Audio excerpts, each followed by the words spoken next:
আজ থেকে প্রায় ১৫০ বছর আগে গঙ্গার তীরে অবস্থিত রাসমণি ঘাট এক ঐতিহাসিক মুহূর্তের সাক্ষী হয়ে উঠেছিল। এই ঘাট শুধু নদীপথের একটি অবতরণ স্থল নয়, বরং বাংলার আধ্যাত্মিক ঐতিহ্যের সঙ্গে গভীরভাবে যুক্ত এক স্মৃতিবাহী স্থান।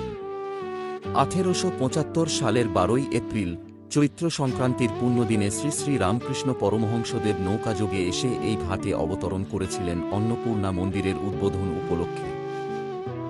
সেই সময় গঙ্গাই ছিল প্রধান যাতায়াতের পথ, আর নদীপথে আগত অতিথিদের জন্য ঘাট ছিল প্রবেশের প্রধান দ্বার। শ্রী শ্রী রামকৃষ্ণের মতো এক মহাপুরুষের পদার্পণে রাসমণি ঘাটের গুরুত্ব আরও বহুগুণে বৃদ্ধি পায়। ইতিহাস বলে, নৌকা থেকে নেমে তিনি এই ঘাটের সিঁড়ি বেয়ে উপরে ওঠেন এবং মন্দির প্রাঙ্গণের দিকে অগ্রসর হন। সেই প্রথম পদস্পর্শেই ঘাটটি যেন এক বিশেষ পবিত্রতার আবরণে আবৃত হয়ে যায়। রাসমণি ঘাটের দিকে তাকালে আজও মনে হয় গঙ্গার ঢেউয়ের সঙ্গে ইতিহাসের এক অদৃশ্য স্রোত বইছে। এই ঘাট কেবল স্থাপত্যের দিক থেকে গুরুত্বপূর্ণ নয়, এটি এমন এক স্থান যেখানে ভক্তি, ঐতিহ্য এবং অতীতের স্মৃতি একসূত্রে গাঁথা। বহু ভক্ত ও দর্শনার্থীর কাছে এই ঘাট আজও শ্রী শ্রী রামকৃষ্ণের আগমনের স্মৃতি বহনকারী এক নীরব তীর্থক্ষেত্র।